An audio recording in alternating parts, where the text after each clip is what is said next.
Undroppables Playbook, a football podcast. With your hosts, Ashley and Michael, please sit back and enjoy the show.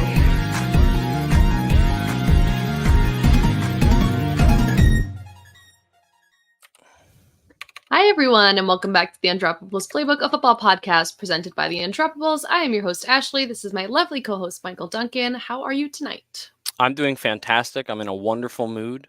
Do you want to know why I'm in a wonderful mood? Why, Duncan? Because I was just listening to the song from Pokemon, the first movie. Technically, it was from the short movie that came before it, the Pikachu's Vacation or something. But it's a bop, and it was in my head today, and I finally listened to it, and now I'm just in a great mood because it's a bop. If you've never heard it, Vitamin C Vacation. It's from 1999. It's just a bop. You're going to get it stuck in my head because you played it pre-show. But I wanna be. It's a bop. It's great. It's great. I said very Europop. Very Europop. Well, we got plenty to talk about. So why don't we jump into it? Like we usually do with the news. Let's do some real stuff first. Okay, so wide receiver Marcus Valdes-Scantling signs a one-year deal with the Bills worth up to $4.5 million. He parts ways with the Chiefs and heads to the Bills. Kind of rivals. Chargers signed Bud Dupree to a 2-year deal up to $10 million. Cardinals signed wide receiver Zay Jones to a 1-year deal worth up to $4.25 million. He did do a couple of workouts with the Cowboys. Obviously, that didn't pan out, so he went to the Cardinals. And wide receiver Allen Robinson signs with the New York Giants. Problem solved. Fixed, baby. Super Bowl time. Lions quarterback Jared Goff signs a 4-year, $212 million contract extension. All offseason, the administration at the Lions in the front office talked about how this was a priority for them, and they got it locked up before the season is even close to starting. Yeah, I have to say I didn't see this one coming. No? No. I don't think anyone he is now what was it? He's like the second or third highest paid quarterback. And He's the highest paid Lion ever. Yeah. And on top of that, it's what, 170 guaranteed, I believe, something around that. So this is a real extension. This isn't it's like more than the Kirk Cousins deal, ultimately. And in reality, it's just weird. I just can't say I expected it. He was the throw-in in the Matthew Stafford trade to make the money work. And he's been really solid for the Lions. I'm not convinced that he's worth this much money. I think part of the advantage of having him was I didn't think you had to pay this much money to him. Yeah. So he played really well within the system. He's got his deficiencies. His deficiencies have been his deficiencies his entire NFL career, even when playing with Sean McVay. Just very interesting. Just very, very, very interesting. What I believe is a bigger, I think the larger impact that it makes in reality is just on the quarterback market as a whole. Because you've got Tua, you've got Dak. So Tua's up for his first extension, and then you've got Dak. I mean, the Cowboys just could not have fumbled this worse. It's so great to see. I know we can amazing, truly, but he can't be franchise tagged as per his contract. He's a cap hit for 70 something million, the largest I believe largest single season cap hit for a player that hasn't been cut in NFL history. And they're going all in, and their lead running back is Ezekiel Elliott. It's wild. And there's nothing they have, the name of the game at the end of the day with quarterbacks especially is control. If you're the franchise, you want control over their next contract, over where they're able to go in free agency. The Cowboys have no control. Dak can walk for nothing. Yep. And they can't franchise. They can't do anything to stop it. And it's just crazy because if I'm Dak's agent, he's getting paid. He's getting paid. I also think the Kirk Cousins deal has an impact on this Jared Goff deal. Because Kirk was paid what he was coming off of a pretty severe injury as an older quarterback, and going somewhere new, and has a lot of the same qualms that Goff has. I think that impacted the deal for Jared Goff. I think that really severely upped his market price after seeing what Kirk Cousins paid. Yeah. Yeah. Yeah, just I don't know. I was a little flabbergasted. I didn't expect it. I thought that he was going to be at least slightly more team friendly. Like I thought he would be a little Mhm. middle of the road.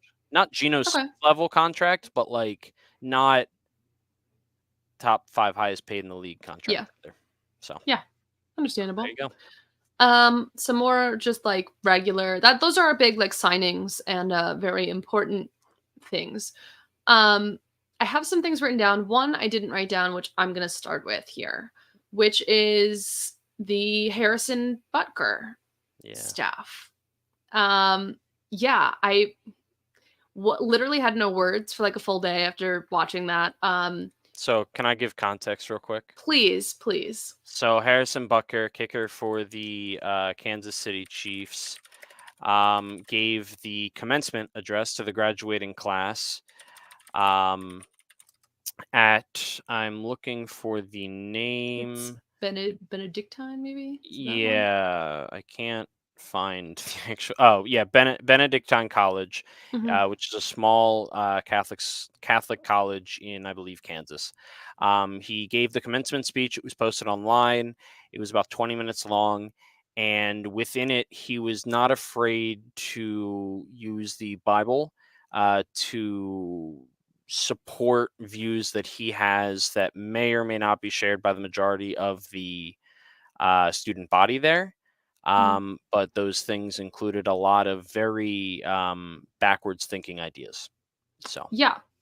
So in it, he goes on to talk about politics, about the LGBTQ community, um, all in very negative and derogatory, like professional derogatory ways. Because it's not yeah, like outright using slurs and things. It's like the way, like it's a very professional way to be derogatory. Um, and in it, was the clip that I found, which led me to watching the whole thing, yeah, which was him standing up there in front of a graduating class of men and women and all different backgrounds, races, ethnicities, ages, genders. And he sits there and he says, all of you females, women graduating today, like, congratulations. But, I'll know some of you may look forward to your careers, but you should really look forward to being a wife and a mom and caring for your husband and taking a step back so that a man can embrace his masculinity or whatever about women, like basically saying women shouldn't pursue careers, which is really funny coming from a boy whose mom is a physicist, like a very well-rounded physicist, who's a mother and a career woman. And just my soapbox of standing here saying that you shouldn't let someone like that tell you that you should have to go home and that should be your goal in life. Whatever your goal in life is, if that is your goal, that's fantastic. But don't let someone stand up at a commencement address or ever and sit there and tell you that that should be your goal. If that's what you want for your life, I fully support you. We fully support you. If you would like to go be completely career focused, go do it. Like that's the beauty of this is you get to do whatever you want. And I lost what little respect I knew about Harrison Butker and how his ideas for a long time, and the little respect I could have had left for him, I don't. And the videos going on around TikTok of like a 2-second clip of his speech followed by every missed field goal he's ever had and every stupid things he's ever said is truly making the only bright spot of this story. yeah. So I have 3 things, and we'll move on. One, he said the word vocation way too many times. Yeah. I don't I don't have an exact definition of that word. I think I gathered the meaning of it, but he just said it way too many times. Kind of Hmm. ridiculous, insane amount of Hmm. usage for that word. Second, uh, yeah, I mean, truly bizarre to listen to. I do Yeah. suggest listening to the whole thing, unless it makes you ridiculously angry, in which case don't torture yourself. But like, he would go from like hard quoting the Bible to just saying some of the most ridiculously ridiculous hate speech that I've ever heard, in a very professional way.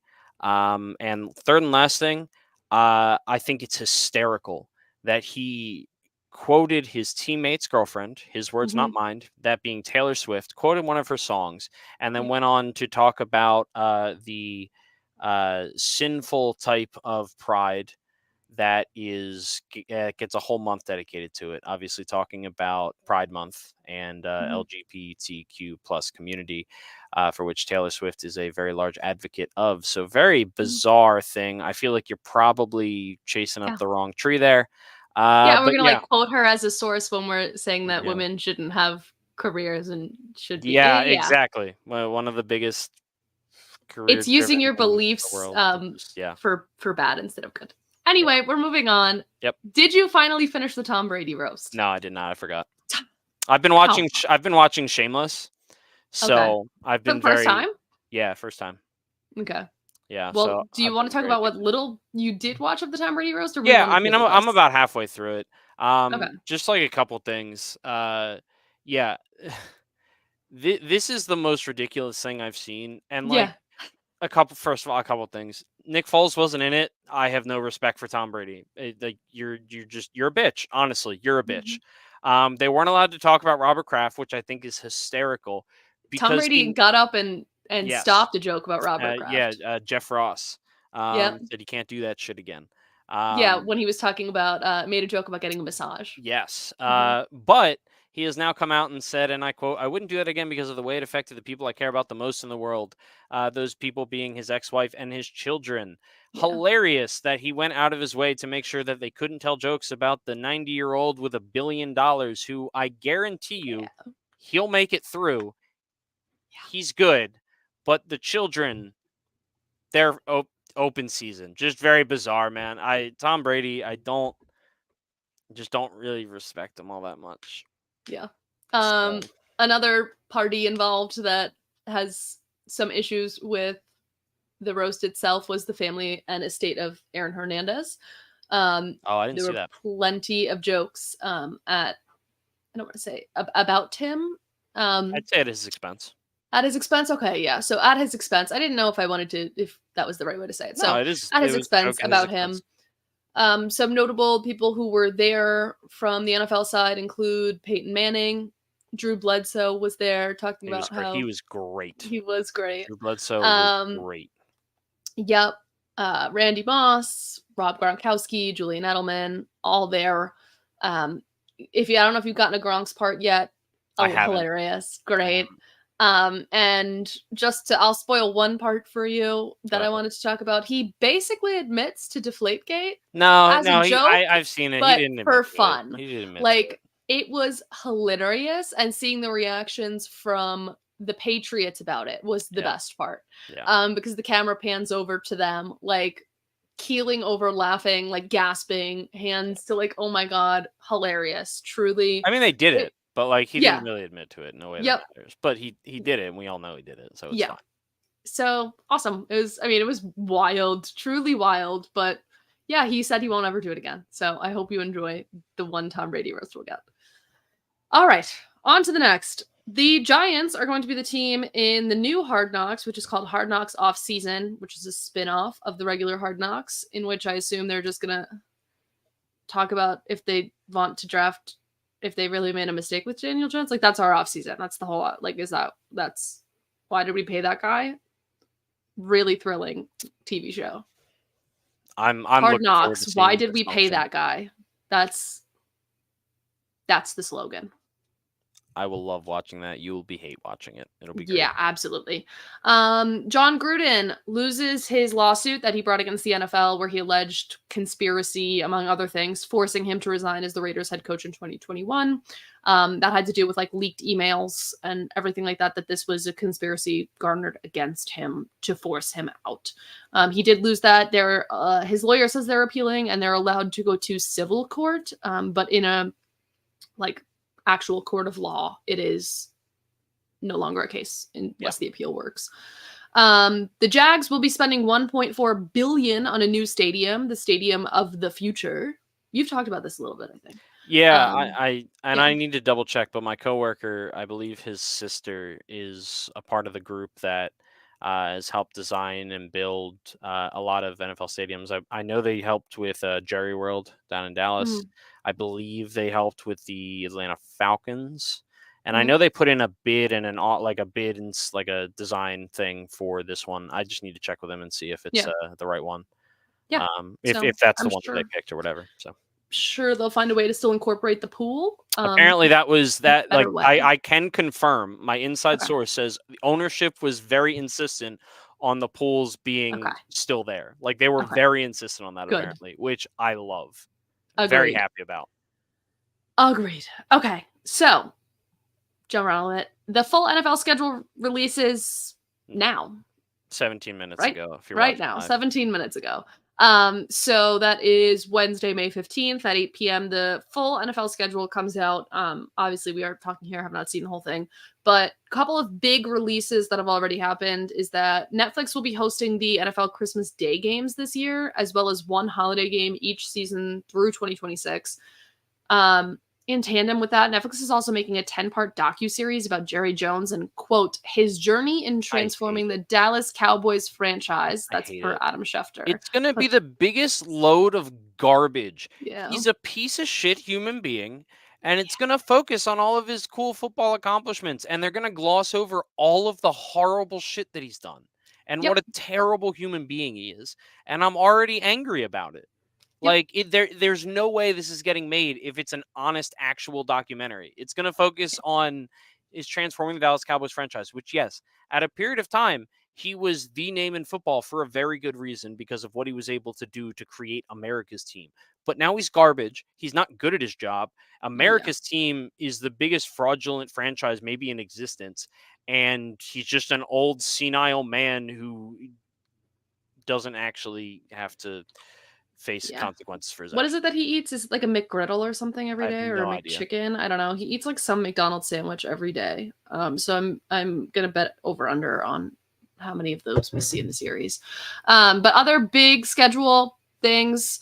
So those Christmas Day games that we know are Chiefs versus Steelers at 1:00 and Ravens versus Texans at 4:30.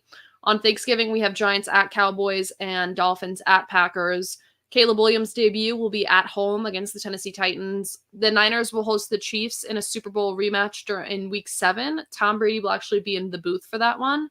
And the Bills-Dolphins rivalry opens up the season on Thursday Night Football. And then just a fun little factoid, which I'm pulling up right now, is that a diagram was released of the miles that each NFL team will travel this season. So more than any other, the Chargers will travel. The number is 26,803 miles. Middle of the pack is probably right around the Chicago Bears, New York Giants, and then the team traveling the least is the Washington Commanders, who are traveling 10,550 miles. They also calculate time zones there, which is pretty cool. Yeah, I think that's fun. Yeah, that is I'll say a lot of the Eagles are on the upper end of it, and it's mostly because of a trip to Brazil. Yep. So that's fine. Brazil. All right. Today's agenda is that we're going to talk about the NFC draft. Before we do so and jump into our opinions about that, let's take a moment to listen to a brief ad from our sponsors. And we're off. I put the NFC first because I have a feeling we're going to talk about this the most and I don't want to try and squish it. So we're going to put this division first. As with last week, Duncan and I will be talking about the draft picks for each division and grading it on our very scientific scale between 2 thumbs down to 2 thumbs up. And you can use 1 thumb, 2 thumb, and there's such thing as a middle thumb. So we're going to get started with the NFC East. We will start with the Washington Commanders. So their picks, I'm going to try and some of the lower rounds I'm going to cut off. We ran wicked overtime last week, so we're going to narrow it down a little bit. In the first round, with the 2nd overall pick, they take Jaden Daniels, the quarterback out of LSU, followed by Jerzon Newton, defensive tackle from Illinois. Why can't I read right now? I practiced all of these too. Sane Ristil, cornerback from Michigan. Ben Sinnott, tight end from Kansas State, and Brandon Coleman, offensive guard from TCU. I'll add one more. Luke McCaffrey, wide receiver from Rice. Yeah. So first impression, what it really comes down to is how you feel about Jaden Daniels. If you really like Jaden Daniels, you're giving it an A++, because guess what? You think that they got their quarterback of the future, their franchise quarterback, and well, that matter. Like, if every other pick busts, but you got Jaden Daniels right, it's still an A+ draft. So that's the reality. That being said, like, he's really exciting. I really like him. There are some red flags to his profile. And this is dumb, and I don't like that I feel this way, but I just can't help seeing RG3 in Jaden Daniels. But I do like him. I think he's exciting. So I like the pick overall. I probably would have taken Drake May, but I don't have a strong opinion one way or the other. I'll be the first to admit that scouting quarterbacks is not for me at all. But I do really like Jazar Newton. He was explosive and very unstoppable. He was, like, they're just getting better at a position they're already very strong at defensive tackle. You know how I feel about building through the offensive and defensive line. Couple other things. I think Luke McCaffrey could be a really, really nice pickup. I think the fact that he was a very late breakout as a wide receiver is more due to the fact that he was not playing wide receiver earlier in his college career. And also Ben Sinnott could be the second best tight end of the draft. We don't know. And I think that's really solid value from him. So I agree. And I did like Ben Sinnott. Obviously, everyone kind of understands the trajectory for tight ends entering the NFL, but I do hope he pans out in the next couple of years. Year one, I dampened my hopes. I did prefer Daniels in Washington over May. I think part of it is just that I think the dual threat ability is a huge plus for a team like Washington. What? You called him Washington. I think you meant you prefer Daniels and Williams over May. What? Jaden Daniels? Yeah. In Washington. Oh, I thought you said and Washington. I was sitting here trying to figure out who the player Washington was. No. Sorry. In Washington. That's my bad. While he does need to get better at protecting himself, I think the team also needs to invest more in protecting him. I did find it a little strange they didn't really work on that in the draft, but I did like it better in terms of Washington has like an entire new identity to create, not only in the front office and new ownership, but on the field. They don't know who they are and they're trying to build that. And I really like having Daniels there for that. Something about it just stands out to me. I talked about Sinnott, and I want to say that Saban likes the cornerback from Michigan, Mike Sainristil. So because of that, I will say I like the pick too, because I love Nick Saban. I'm going to give it a solid, at least one thumb up, maybe like another half thumb. Yeah. If you get your franchise quarterback, it's 2 thumbs up. So yes. Okay. On to the Dallas Cowboys, who draft with the 29th overall pick in the first round, Tyler Guyton, offensive tackle from Oklahoma. In the second round, Marsh. Did I type that wrong, or is that actually Marshawn? Okay, I typed it wrong. Marshawn Kneeland, edge from Michigan. Cooper Beebe, offensive guard from Kansas State. Marist Liufau, linebacker Notre Dame, and Kalen Carson, cornerback Wake Forest. Boo. Yeah, so Jerry Jones is just great for television. You're all in, and then we're going to trade back in the first round and draft a guy who's very interesting, but also a project, and he's raw. And there's a chance that he starts week 1, but also, like,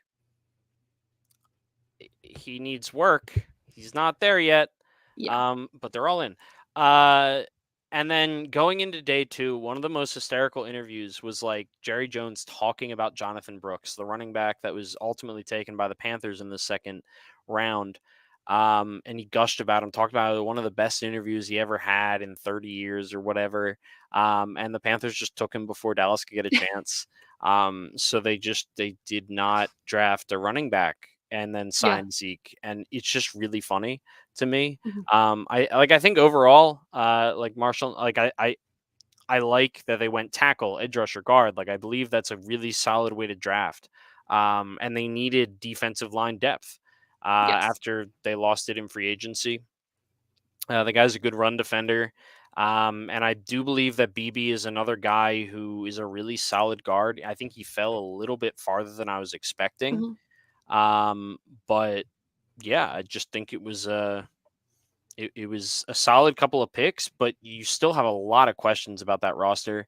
It didn't really make me feel great. I think this draft for a different team might feel better. Because I think it is filled with a little more like future anticipation. And I think they've put themselves in a situation where that's not really the ideal type of draft. Like they really could have used a great weapon next to CD Lamb. They could have like traded up for Talise Fuaga or whatever. A lot of different ways that could have gone where I think you're feeling really, really good about it. Overall, I like the players they got, but it doesn't make really sense. It doesn't make me feel a ton better about their roster going into week 1. No. And like you said, like there's not even a full guarantee that these guys are like true, like day one super impact players, right? Because even your first round pick is rough around the edges and has work to do.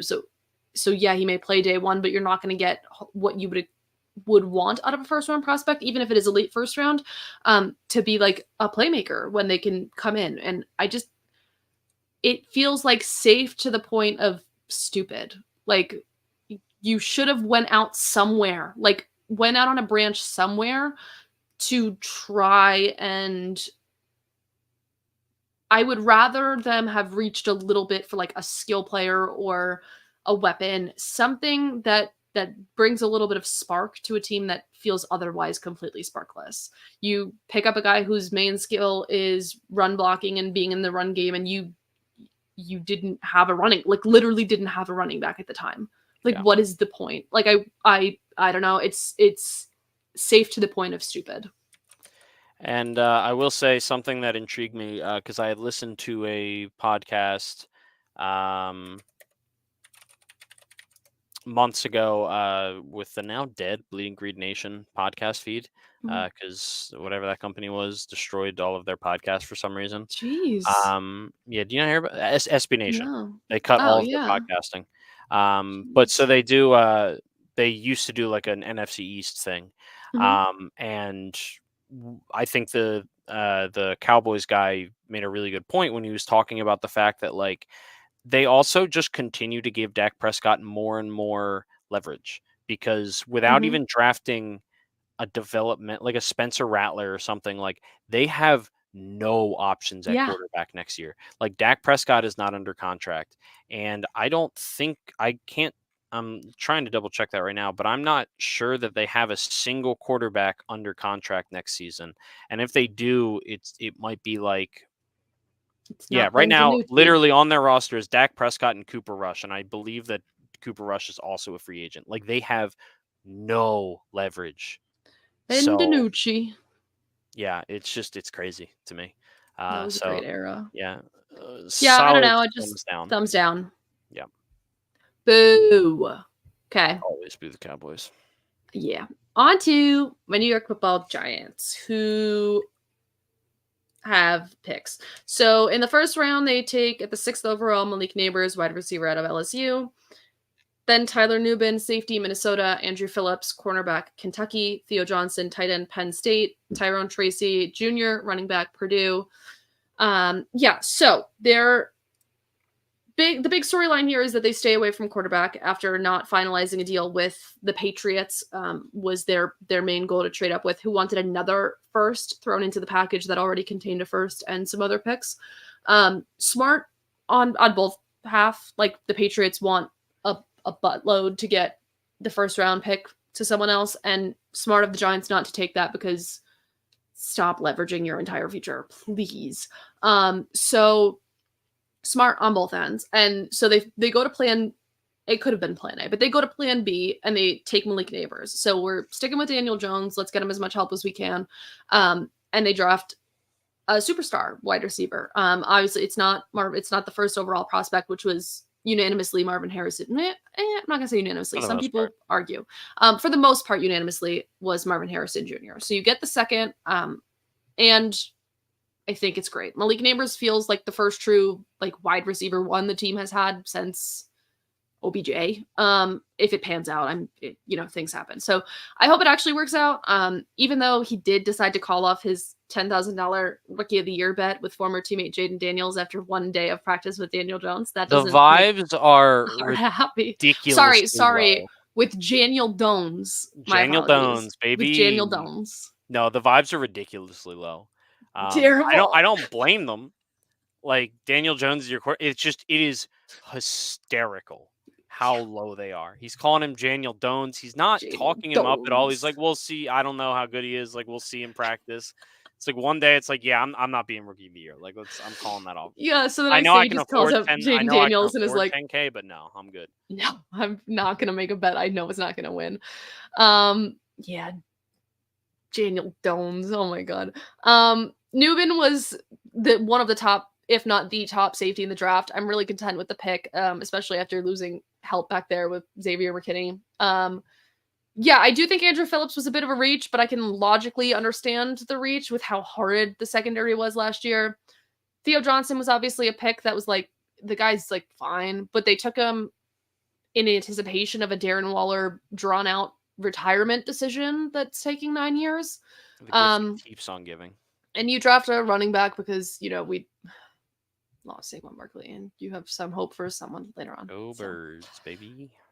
Any thoughts from you on the Giants? Yeah, really good draft. I was praying that they would take J.J. McCarthy or, I guess, Michael Penix. I texted you in a panic. Yeah.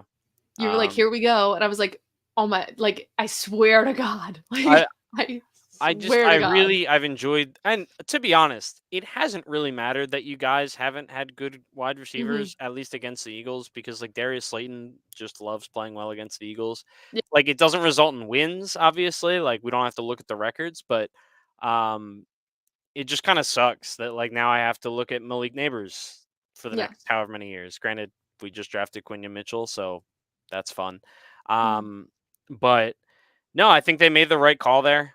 We've talked about wide receiver becoming a premium position. You got one of the top 2 to 3 guys in this draft class and a really good wide receiving draft class. And I think that's just a smart thing to do because if you didn't believe in the quarterback prospects, don't force it. So I like that. I like Tyler Nubin. I think that was an area of need, but also good value after Xavier McKinney left. I like Andrew Phillips. Theo Johnson, If you want to draft a tight end, draft a tight end. Don't do it because Darren Waller is possibly retiring. Well, we also have like Daniel Bellinger on the team still, which it's the same guy. I don't want to say that it's a bad pick. I'm more angry at like the spin that everybody gives it, which is like, oh, they're doing that because of Darren Waller. It's like, are they? I mean, it's also just like a depth thing, but it's the same person that Daniel Bellinger is. Like, so it is what it is. They're adding depth. It's fine. I like him. I think he's an athletic tight end. Like I like the pick. So yeah. No, overall, very good. Thumb up for me. Thumb up from me. All right. On to your Philadelphia Eagles. I will read off the picks. In the first round with the 22nd overall pick, they start off with Quinion Mitchell, the cornerback from Toledo, and follow it up with another cornerback, Cooper DeJean from Iowa. They go to Jalix Hunt, edge from Houston Christian, Will Shipley, the running back from Clemson, Anais Smith, wide receiver from Texas A&M, Jeremiah Trotter, linebacker from Clemson. I'll just keep reading them because it's your team. Trevor Keegan, offensive guard, Michigan, Johnny Wilson, wide receiver, Florida State, and Dylan McMahon, offensive guard, NC State. My thoughts that are written in the show sheet is I hate the Eagles so much. Yeah, so Howie tied the NFL record for most trades in a single draft. It was like 9 or something. He also picked up an additional, I want to say it's a 3rd, 4th, and 5th for next year while making 9 selections in this draft. Yeah, so you start out, the draft fell perfectly. Couldn't have asked for anything better. You had both cornerbacks on the board. They took the guy that they believed in. I'm already all in on him. I love his attitude. I love his the vibes are great with him. He wants to live with Darius Slay. I fully support it. I liked Cooper DeJean. And then we watched Cooper DeJean make it to day 2. Mustard. And I watched him fall just a little bit more. And then we're all sitting there and we're like, I spoiled it accidentally. Yeah, you did. But me and a couple friends were sitting in a group chat. We're like, so there's no way Howie's going to do it. He hasn't drafted a cornerback in the first round, ever. The Eagles haven't done it since, I believe, 2004. There's no way they take 2 within the top. Oh, they're on the clock. Oh, they did it. 2 cornerbacks in the top 40. They took what was probably their worst overall position group last year outside of Darius Slay, and they added 2 highly talented players to it, arguably 2 of the day top 1 3. Starters. Yep. Yeah, there's a legitimate day 1, not even starter, playmakers. Yep. I wouldn't be shocked if Quinion Mitchell starts day 1 as the number 2 cornerback on the outside, and Cooper DeJean starts in the slot. He can also play safety, which pairs really well with Chauncey Gardner-Johnson, who has the same very similar versatility. Jalix Hunt, some people thought was a little bit of a reach. He's an athletic dude. He's raw. When you're the Eagles and you invest in the lines in the way that you do, you can afford to take that pick, knowing that he doesn't have to contribute day 1. You're just hoping he pans out. I like Will Shipley.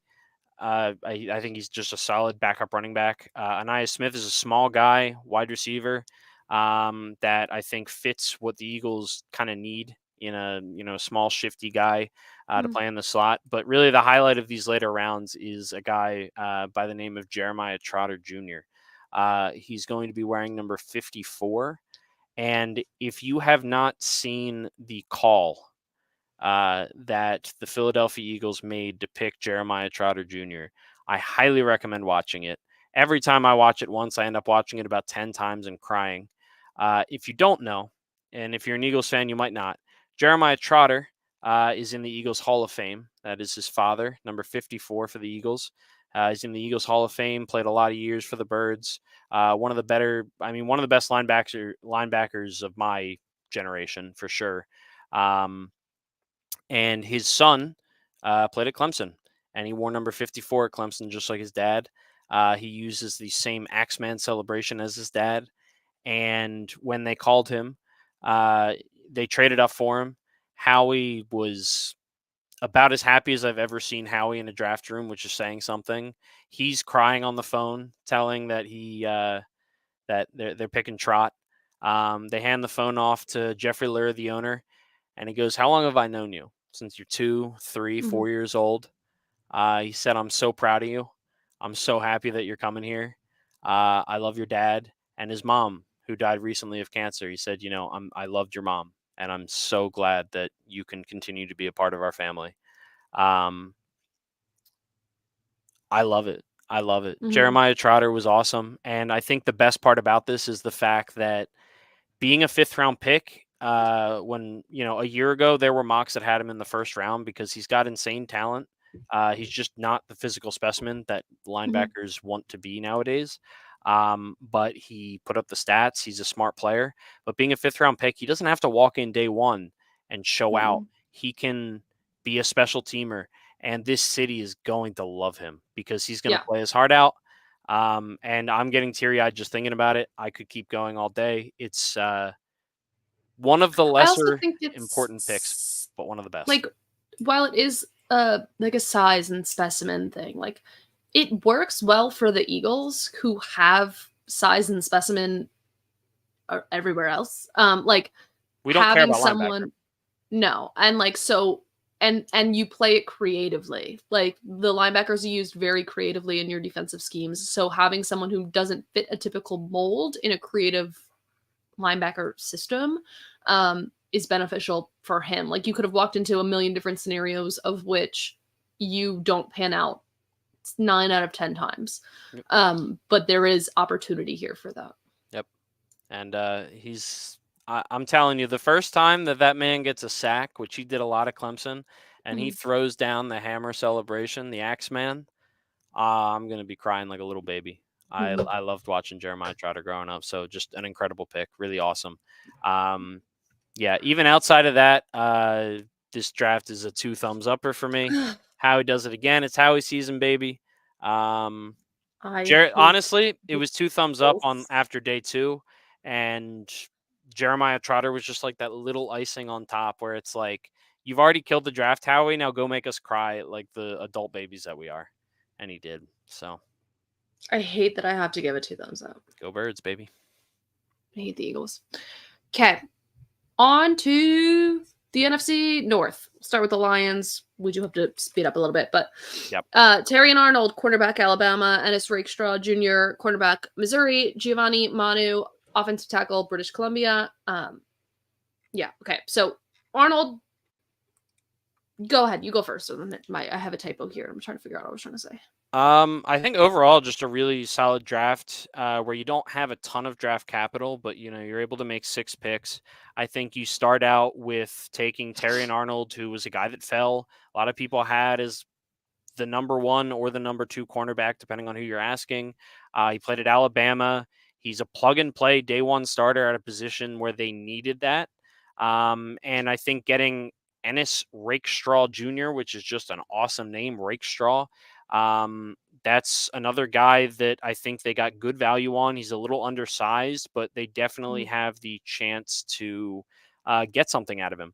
And then obviously they didn't pick for a while. Most of their other picks were very late picks. So like the upper echelon of talent isn't going to be there like we saw last year of like they had 4 high impact starters. But I think they nailed it early on. They nailed the picks that they had. They used their draft capital well, and very, very happy. Yeah, and I think Arnold should fit right in.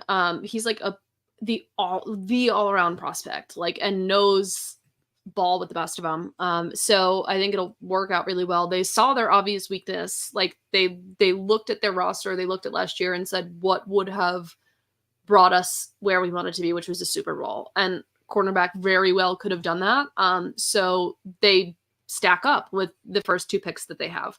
Brad Holmes has a lot of success in the middle rounds, so I do trust his outlook. I do watch a lot of SEC because I'm an Alabama fan, and I do like the Mekhi Wingo defensive tackle from LSU in the 5th round pick. I think that there's a decent amount of upside there. Yeah, I like it. For a 5th round pick. Thumb up for me. It is 1 thumb up for me. Okay. On to the Packers, who had so many picks. They start off with the 25th overall pick in the 1st round with Jordan Morgan, offensive tackle from Arizona, to Edgerrin Cooper, linebacker, Texas A&M, Javon Bullard, safety from Georgia, Marshawn Lloyd, running back, USC, Tyron Hopper, linebacker, Missouri, and then 1, 2, 3, 4, 5, 6, 7 more picks after that, which does include Michael Pratt, the QB from Tulane, just to add. Okay, thoughts? Yeah, very okay draft. I like Marshawn Lloyd, the running back. He'll play behind Josh Jacobs, but I think he's probably going to be able to overtake A.J. Dillon in year 1 in terms of offensive touches and snaps. Edgerrin Cooper was a guy that I like. He's very rangy, he's explosive, he's the physical thing that you want, but I'm not convinced. I think he really needs to be coached up, and I think he needs to be put in a position to succeed where you think of Devin White, which I think was a pretty common comp where like it's a point and shoot kind of guy, but that's not always good depending on how you need him to use. Like he's not going to be out thinking guys out there. So it's fine value in the 2nd. I'd say most people had him as one of the top linebackers in the class. So it's very interesting to me. And then Jordan Morgan is solid. He's got tackle and guard versatility. He returned from a torn ACL from 2 years ago and had a good season. The Packers say that's one of the reasons they led toward him was the versatility, that they can place him in several places on the line, which they felt like they need help in a couple of different areas where they can kind of reconfigure the line a little bit because he's movable and versatile. I don't love that when it's your 1st round pick. I like versatility. Don't hear what I'm not saying. But I think that's like a quote from them that I'm saying. No, I know. No, I know. Okay. I'm saying I don't necessarily love that that thought process. 2nd round, even sure. But like for me, versatility should be like the extra bit of it, where it's like, oh, it's great that this guy can do that, but I want him to be a home run at one position. I want to draft this guy thinking he is my blank of the future, my left tackle of the future, my right tackle. If you say he's my right guard of the future, but hey, like if it was the Eagles, he's my right guard of the future, but hey, if Lane Johnson gets hurt, he's probably also the top backup right tackle. Sure, that's a whole different story, but like versatility does not outweigh talent and other things when it comes to first round prospects to me. So yeah, I have to say I do like the shots in the mid to late rounds at safety. They take one from Missouri and one from Oregon and one from Oregon State. Just big safety out there in Oregon. They did pick up Xavier McKinney in free agency, but that secondary needed a lot of help. Like last year, towards the end of last year, it really started falling apart. So taking your shots without depreciating the value of what you may need more, like you could still patch it up, and you got Xavier, you got McKinney, so it's going to be better already. But taking your shots where you have this many picks to see if anything sticks, I do really like that, and I think it's a good way to do it. And I will say, shout out to Kalen King, Penn State guy, but also like there was a period of time where he was a first round prospect, so really good value there. I don't follow college football close enough to know exactly what happened, but I think whenever you can get a guy like that late, that's a good thing. Yep. Your vote? Middle of the road, yeah. Middle of them. Cool.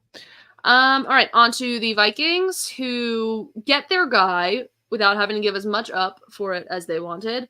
They trade up to the 10th overall pick, and they draft the quarterback out of Michigan, J.J. McCarthy. They follow it up by trading back into the first round at the 17th overall pick and pick up Dallas Turner, the edge from Alabama. They go a long time without a pick until the beginning of the fourth round, where they take Kyrie Jackson, the quarterback from Oregon, and go on to... I'll say the next two. Walter Roos, offensive tackle, Oklahoma, because I want to say this one. In the 6th round, Will Reichard, the kicker from Alabama. Yeah, it's interesting. I have very mixed feelings about this draft. I can see it going both ways. I think from a pure, like, you look at the first round, and I think you're probably, if you're a Viking fan, you're probably really happy. Dallas Turner was the top defensive player on most people's boards. A really good edge rusher from Alabama. So you know that, he's played against the top of the top. And he fell farther than you were expecting. You traded up to get him. You traded up to get J.J. McCarthy. You think you have your quarterback of the future. If those two hit, I mean, this is the draft class that can build the next 10 years of the franchise. If those two miss, it becomes a really big issue because of not only the fact that you spent first-round capital to draft them, but more given the fact of how much draft capital and assets you had to give up to draft them, which is all in all, like you gave a 5th rounder, a 3rd, and a 4th just to get up to 17 overall to draft Dallas Turner, and that doesn't count what it took to get to 23 in the first place. I believe it was from the Texans. So you gave up a lot. You mortgaged your future for these two players, which could work out really well, but it also could turn out very disastrously. So yeah, I'm very split on this draft. Yeah, I also just I know they get their guy. I'm not a big JJ McCarthy person. Jax will kill me, but I'm not. I don't see it. And part of that is just that I am not the best at evaluating quarterbacks, and I also just don't like his vibes. So, it's fine. Like, if he's your guy, congratulations. Very happy for you that you did not have to trade up to the 2nd overall pick to get him and didn't have to give up all of that. But it's all leveraged on that. I think getting Turner that late is a steal. I do want to just talk about Will Reichard because he's actually one of my favorite players. So he set the record for most points scored by a single player in SEC history. He had an 84% field goal percentage and was 10 from 13 from 50 out throughout his career at Alabama. He's a beast and absolutely stand-up guy. I really love Will Reichard. I really hope the best for him, and he deserved to be drafted. Drafting kickers is dumb. I don't care. I just love Will Reichard. It's dumb. Cool. You can love him. You're great. Fine. I'm just Your saying. grade for the Minnesota Vikings? I lean very close to a full thumbs down. I'm just going middle. That's fair. Okay. And the Bears, who have a very small amount of picks. They get the first overall pick, which was the worst kept secret for about a year. Caleb Williams, the quarterback from USC. They followed up with Rome Odunze, wide receiver from Washington. This is the hardest name in the whole NFC. Kieran Amigdaji, offensive tackle, Yale.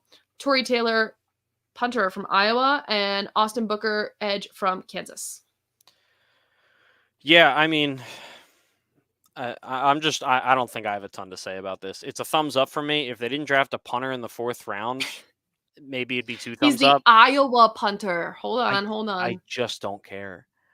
It's such for a team that had 5 picks. That's bad asset management. Now Caleb Williams is really good. Roma Dunze is really good. Mm-hmm. Those were your first 2 picks. I like the bets that they just made on that. So yeah, a thumb up for me. And maybe if they use their 4th round pick, here's the thing. The amount of 4th round picks that go on to be more impactful in the NFL than a punter, a ridiculous this amount. Man is and the amount revolution. But the amount of drafted punters that go on to do nothing and the amount of undrafted punters that end up doing something, it's just not a good bet. If you want to say the 7th round, sure. 6th round, still don't really love it. If you're going to take a shot at someone, first of all, don't do it in the 4th round if it's a punter. First of all, don't shoot people. Yeah, no, I shot at someone, not whatever. Look at it this way. I would rather, in the 7th round, I'd rather take a shot on a large offensive lineman with all of the raw ability that maybe has never played a down of football than the best kicker in college football. I just really like the story. He's the Iowa punter. Shut You're up. Missing that part. Yeah, I don't get it. I don't know why. He's the punt revolution, dude. I don't know what that means. He's the one that got people to start wearing he's a really good punter. This me joking around about it is not me just joking about it. He's a really good punter.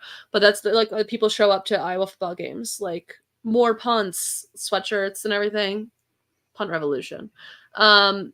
Yeah, so I had a last thought. If the offensive tackle from Yale is healthy after his quad injury that made him slide this low, that's going to be one of a huge pick for them. I'm not going to say the biggest because they have Caleb and Odunze, but that'll be a huge pick for them to pick up in the 3rd. And I think picking up Odunze is smart and makes their wide receiver room pretty scary with Keenan Allen and DJ Moore. He's pretty shifty, which I like that paired with Caleb Williams. So overall, thumbs up from me. Agreed. Okay. We're going to take a quick break here for those listening at home to talk about a word from our sponsors before we get into one of the most controversial picks of the draft. And we're into the NFC South, which is the Buccaneers at the start. In the 1st round, they take Graham Barton, center from Duke. Then they take Chris Braswell, the edge from Alabama. Tyke Smith, safety from Georgia, Jalen McMillan, wide receiver from Washington, and Bucky Irving, running back from Oregon. They have 2 picks after that. Yeah. So I like Graham Barton overall. Yeah, it's not I don't know. I think it was a very middle of the road draft. I think it was solid but unspectacular, nothing to write home about, but you're probably happy with it. There's always going to be a couple of these drafts where it's just kind of boring. I like Graham Barton. I think he's probably a day 1 center starter for Tampa Bay, which is really good because they had one of the worst run games in the NFL last year. And that could be really helpful. I think Chris Braswell is a good bet at edge rusher coming from Alabama. A defensive player from Georgia has seemed to work out really well in the NFL for the most part. And I like Jalen McMillan, and Bucky Irving is very interesting as well. So overall, a solid yet unspectacular draft for me. Yep. Braswell had the most pressures in the SEC last year. I think he has to be a little bit more technical in his transition with the NFL, but he still should be a playmaker in your first few months. So, yeah, I think it's based off of need and like upside, especially in these middle rounds, like a Jalen McMillan, Bucky Irving, like all ones that could pan out really well. And if they don't, it's totally fine. Which I think is good for the Buccaneers. I think they have a lot to figure out about themselves and like how they're going to move forward with a lot of age on that roster. So I think it's smart to do it this way. And I really don't mind it. I'm going to give it a mostly thumbs up just because it's fine. But like, I like the upside. I am middle of the road. Okay. We're going to go on to the Saints, who picked Talise Fuaga, offensive tackle from Oregon State, at the 14th overall pick. They follow it up in the second round by taking Kool-Aid McKinstry, the cornerback from Alabama, who slipped into the second round. Spencer Rattler, the quarterback from South Carolina. They go a really long time without picking. Sorry. So they pick in the first and the second, and then they don't pick again until the 5th, where they draft Spencer Rattler, quarterback from South Carolina, and Bub Means, wide receiver from Pittsburgh. Right? I also have that's up there. Bub. It's not his legal name, but shout out Bub. Yeah, I mean, like, I think the first two picks are great. I love Talise Fuaga. I think that he's just a really good offensive tackle with versatility as an add-on to it. I think it's a good way to kind of hedge your bets with Ryan Ramczyk's health as well as Trevor Penning's badness. So there's just a lot to like about him. I think he's going to be a day one starter, and I think that you very well might have found a guy that's going to anchor your offensive line for the next 10 years. And then you go to Kool-Aid McKinstry, who's been a starter. Well, first of all, his name's Kool-Aid. That's sick. And the reasoning behind that is his grandmother was asked about a name suggestion, and because he came out smiling and was always smiling, she went with Kool-Aid. That's not what I think of when I think of the Kool-Aid man. I think of the scary.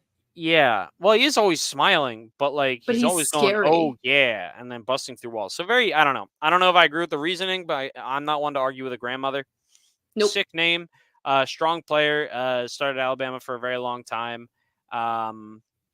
He played a lot of snaps for Alabama, which is just a good thing. That's a lot of good experience.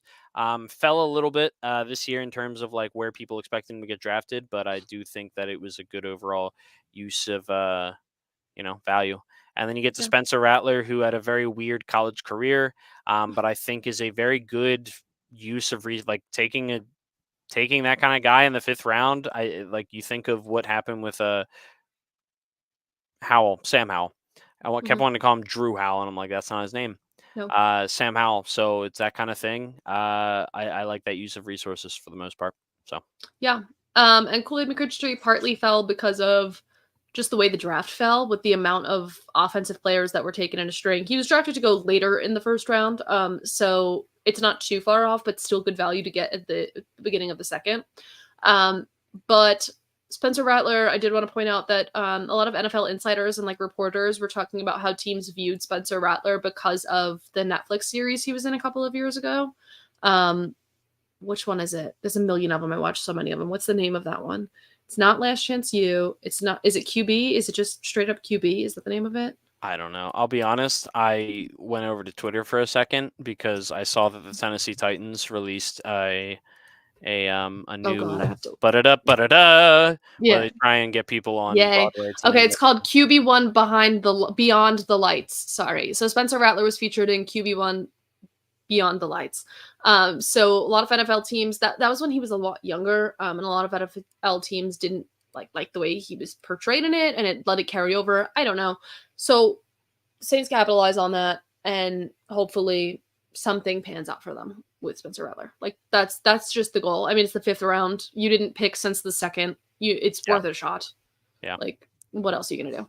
Okay. On to. Do you want to do this one last or? You didn't give your sorry. grade. Sorry, fine. It's fine. Okay. Do you want to do this team next, or you want to hold them for the last one in the division? Let's hold them. Okay. So we're going to go on to the Panthers, who pick in the 1st round, the last pick in the 1st round, Xavier Legette, wide receiver from South Carolina. They follow it up with the running back from Texas, Jonathan Brooks, in the 2nd round, followed by Trevin Wallace, the linebacker from Kentucky, and Jatavion Sanders, the tight end from Texas. Yeah, so Bleh. It's a rough place to start for the Panthers, considering their pick was the first overall pick and they didn't have it anymore. Womp womp. So I didn't really like what they did with their draft all that much. Ew. I like the theory behind it. Yes. I think Tavion Sanders is interesting. I think Jonathan Brooks was the best running back in the draft that you spent high capital on when you have a lot of holes on your roster, and I don't know how I feel about that. What's MP Duncan's number one rule? And you did trade into the first round to take a wide receiver, which in theory, I think that's smart to surround Bryce Young with young, talented playmakers.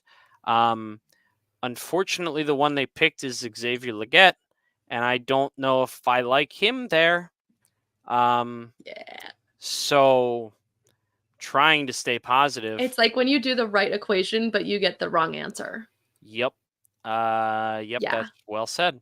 So I look, at the end of the day, Xavier Legette is probably at least a legitimate NFL wide receiver. Yes. Is he a first round pick? I don't know about that, but I will take legitimate NFL wide receiver over what they had for the majority of last year. So that being said, I am giving it a thumbs down.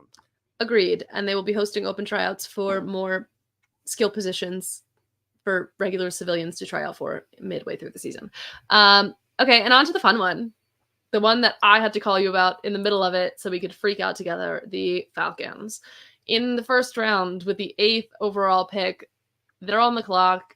Everyone says, why do they keep showing us videos of Michael Penix? And then... Well, you were in a bar and you were wondering why they were showing you videos. Yes. For someone watching the broadcast at home, the answer to that question was Ian Rappaport was sitting there, surely heard something in his headset and said to himself, holy shit, I should probably warn these guys. And said, look, you're going to think I'm crazy, but Michael Penix is in play here. Meanwhile, everyone else is like, what? Excuse me? Well, which stream we were on different streams too, so I was in a bar, but it was a different one. And then my screen started following that after yours. You were watching NFL Network and I was watching ESPN. Yes. Yeah. Okay. So that's why the videos started showing up, was because that started being reported. I had not heard a single report of that at all. Yeah, so the best kept secret in leading up to the draft is that the Falcons select quarterback Michael Penix Jr. from Washington with the 8th overall pick in the NFL draft after just signing Kirk Cousins. We'll talk more about the situation later. They go on the second round to pick up Rook Ororo, defensive tackle from Clemson, and then Braylon Trice, the edge from Washington, Brandon Dorless, defensive tackle from Oregon, J.D. Bertrand, linebacker Notre Dame, Jace McClellan, running back Alabama, blah, blah, blah, blah, blah. They took Michael Penix in the first round. Well, no, they that's took the big Penix story. At 8 overall. That's at 8 overall. That's the big story. I think, to be honest, I think we should probably dedicate some time in our next episode to talking about Michael Penix and Kirk Cousins and this overall situation. Because I think we're already going over. We are trying to go at least somewhat quicker, and I could easily talk about this for 20 minutes. That being said, this is another very good example of you have the right equation and get the wrong answer. In theory, I don't really hate what they did. On paper, in theory, but they just went about it in the completely wrong way at basically every step of the way. All of it seems to be a giant miscommunication. Like somehow worse than a few years ago when it seemed like the Niners traded up because I guess they wanted Mac Jones, but then decided they were going to take Trey Lance instead. And everyone was kind of like, well, did Shanahan actually want Trey Lance? It seems like he wanted Mac Jones. This is that times 10. So like I said, I do think. So we'll talk about it next week. We don't really have anything specifically for next week already. So we'll do some news and then we'll jump into the Penix and the Falcons as a whole. The gist of it, if you're tuning in, is parts they didn't even tell Kirk Cousins, parts succession plan, part who knows. So if you want to hear more about it, we'll talk about that specific thing next week. Is there any other things you want to talk about on terms of this draft? I don't hate the draft overall. They went defensive tackle from Clemson, who I like. Braylon Trice, the edge rusher from Washington, who's disruptive. And then another versatile defensive tackle in Brandon Dorlus from Oregon. Like, those are good picks. I like that way of building. A lot of people had them going Dallas Turner in the first round because of a need. So, yeah, but it doesn't matter because I'm giving it 2 thumbs down because I don't know how you did what you did. It's perplexing, and I don't think this is an example of they knew something that everyone else didn't. Yeah, no. No. Okay. On to the NFC West, our last division to talk about in terms of the NFL draft. Picks in the first round. The penultimate pick, they take Ricky Pearsall, the wide receiver from Florida, followed by Ronaldo Green, cornerback. Do you want to say a team first before I'm so sorry. Picks? This would be the San Francisco 49ers. My apologies. So Ricky Pearsall, Ronaldo Green, quarterback from Florida State, Dominic Puny, offensive tackle, Kansas, Malik Mustafa, safety, Wake Forest, Isaac Guerrero, running back, Louisville, Jacob Coing, wide receiver, Arizona, and 2 more after that. Go ahead. Yeah, Pearsall was another guy that it's, I think, interesting, kind of the wide receivers that went in the back of the first round.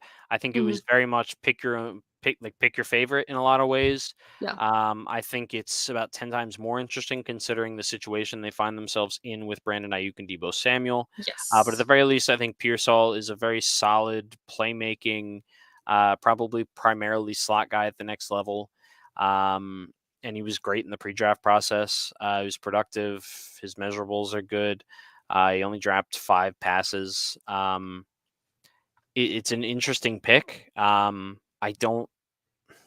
a really good team. They're a really deep team. They have one of the best rosters in the NFL. So I think adding another playmaker is definitely a good way to go, especially when you're unsure of the future of your other guys. And then I think they got, a solid cornerback who might be better than might be giving him credit for. Yet it came off a great season, Ricardo Green, that is.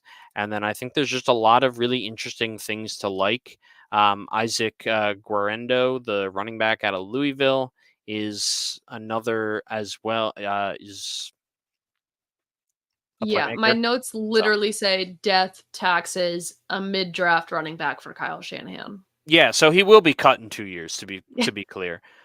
He will be cut in 2 years, so it doesn't really matter who they pick there. But I think the most interesting was Pearsall. I mean, it just comes off of the tail of rumors about trades and unhappiness in the wide receiver room there, about being paid, about being overlooked, all of that.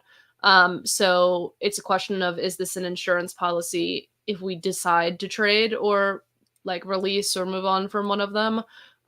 Is this a plan for the future, or is this just, we really like this guy and we think he would benefit even if everyone's still here? We don't know the answer, but either way, they liked him of who was left. So whatever. That's just the story that makes the pick interesting. Yeah, I agree. It's just a middle of the road for me, and it's fine. Probably a thumbs up, I think, for me. Okay. Yeah, I do. I was reading a lot because I didn't know a lot about some of their players, and a lot of draft analysts said Ronaldo Green was like the biggest reach of the second round, which was at the end of the second round. So it's fine, it's whatever. We'll go on to the Rams, who in the first round at the 19th overall pick draft Jared Verse, edge from Florida State, and then followed up with another defensive player from Florida State in the second round, defensive tackle Braden Fisk. They go on to draft Blake Corum, running back from Michigan, Carmen Kitchens, safety from Miami, both in the third round, followed by a couple more picks. Brennan Jackson, edge, Washington State, yada, yada, yada. They picked in the first round. They did, and it wasn't even an offensive player. In the first round. Which is very funny. Another one of the really cool, interesting calls from the weekend was Jared Verse and Braden Fisk. The Rams did everything they could to wait until Jared Verse was there to call Braden Fisk, one of his best friends, apparently, as they played together at Florida State. They couldn't end up waiting long enough because they had to get Brandon on the phone, but there is video of Jared Verse like getting there like during the call, and then he hops on the call, and it was just a really cool moment. Their story together is pretty cool in the way that they came to Florida State together, and became best friends, and now they're starting their NFL career together. And I just have to Mhm. imagine that's an awesome feeling. Yeah. It's definitely going to make each of them feel a lot better. Yeah, Blake Corum, one of the better running backs in the draft. Some people liked him more than Jonathan Brooks, definitely up there. But I think it was smart of them to, in a post Aaron Donald world, start the draft off with Jared Verse, Braden Fisk, especially because I think you have more questions there than you do on the offensive side of the ball when you've already got Yes. Matthew Stafford, Kyron Williams, Cooper Kupp, Puka Nakua. You got a lot of good stuff over there. So, yeah, they spent money on the offensive line in free agency and like at the end of the season. So I think starting off with defensive line was smart. Verse is an absolute game changer. Yeah, they did trade a decent amount to get Fisk, but they clearly liked what? I agreed with you. I said yes. Oh, okay. I didn't hear that. I just heard a sound. I didn't hear you say yes. So they traded a decent amount. So they really are going to have some high hopes there, but I think it was smart. I do like the pairing of both of them. I love the story. I'm a big sucker for stories and human interest things. But yeah, they focused a lot on depth in the later rounds, which is always a key to my heart in the late rounds of an NFL draft. Yeah, very middle of the road for me. Thumbs up for me.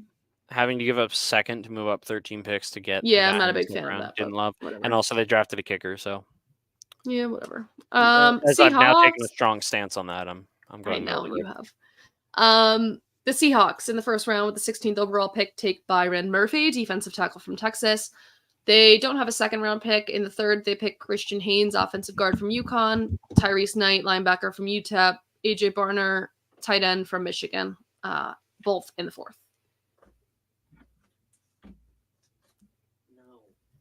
Oh, Duncan ran away. I was on my other screen and didn't realize Duncan ran away. So now we're going to talk about the Seahawks. Byron Murphy is a really fast and strong and a really good fit for Seattle's scheme. It was a safe but smart pick from the Seahawks to start. Christian Haynes, the word they used to describe him, the third round pick, is dependability. He started the last 49 games for UConn. So I think that's really good to have on a team that has some holes there. And they drafted linebacker for depth. So their first three picks focused on needs that they had overall. Yeah, I really like Byron Murphy. After that, it was just a lot of depth in the interior, both lines. I think they got good value with Christian Haynes in the third round. And I think has a good chance to be a plug and play starter at a position where they need that. I think it was unsexy, but it was good. Very similar to the Rams draft, very middle of the road for me. It's middle of the road for me. Okay. Last team to talk about their draft, and that would be the Arizona Cardinals, who had 12 picks in this draft.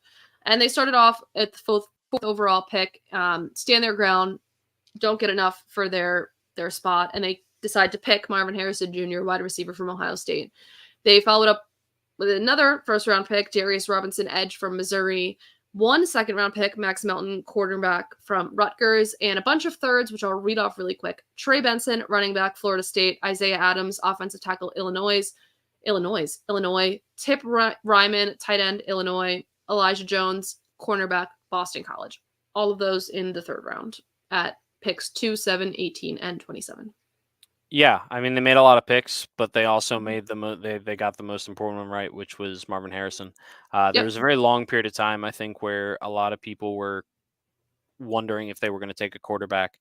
It definitely ended up evening out toward wide receiver in the last months toward the draft. But I think you didn't overthink it. You got a generational type prospect at the wide receiver position, generational talent. It's going to be a true number one option for, you assume, Kyler Murray for years to come. Then later in the first round, Darius Robinson is a powerful, long defensive lineman. Yep. He's really good. They needed help on defense. I also really like Max Melton, the cornerback out of Rutgers. I like Trey Benson. I think he's really solid. I think it's going to pair well with James Conner right now, and also has some aging. future. Yeah, he's been aging. Yeah, and I think they got some good value with their later picks, which is the type of thing you want to see as from a team that it has this many picks. They're getting good value from them, that they're not wasting them. Yeah. They're making smart and good bets. Yep. So it's a very easily one of the best drafts of the year for me. Yeah. And I like that not only focusing on depth and upside, there's a lot of players in those later rounds who are extremely versatile, which is always an asset to have when you're a later round draft pick, because you have goals for yourself, but if they don't mesh with what the team wants,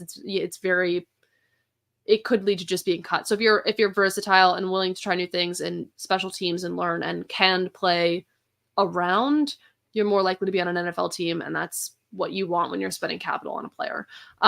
They make the most important pick the right one, and I really, really love the Darius Robinson pick. And the Trey Benson one, I mean, Trey Benson's an explosive guy, but he's a project. Not fully, but like still has a lot of roughness around his edges. I think it's a great fit who with James Conner can take some of the load off of it, and James Conner is 29 now. So it's making a bet on your future in the third round, at the beginning of the third round, on hopefully this guy pans out. You didn't spend too much on him anyway, and he gets to learn. 2 thumbs up. 2 thumbs up for me as well. Yay. That's the 2024 NFL draft. Yes, indeed it was. Yes, it was. Well, we are way over time today. So I'm going to let you tell us where we can find you. You can find me on Twitter at mpduncan75 and or dying of radiation poisoning in like 30 years. From Not what? radiation, radon poisoning, sorry. From what? There's radon in my basement at work. Oh, It's been a God. fun couple of days. Good. Yep. Is this why you're so chipper? Yep. Good. You could find me on Twitter at Ashley_Murray with 2 A's and Ashley, me, Duncan, and the entire Undroppables crew on our Discord channels, which you can gain access to by becoming a patron at patreon.com/Undroppables.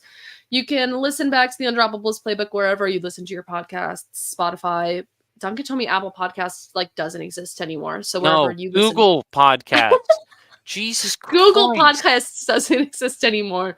You can listen on Apple Podcasts still, I promise. And if you can watch us on the YouTube channel, the Undroppables YouTube channel. There's a playbook playlist. And you can be here with us live. Comment, hang out, 8 p.m. Eastern Standard Time on Wednesday nights. We hope to see you all here next week, and we hope you have a fabulous week. Go Birds. Bye.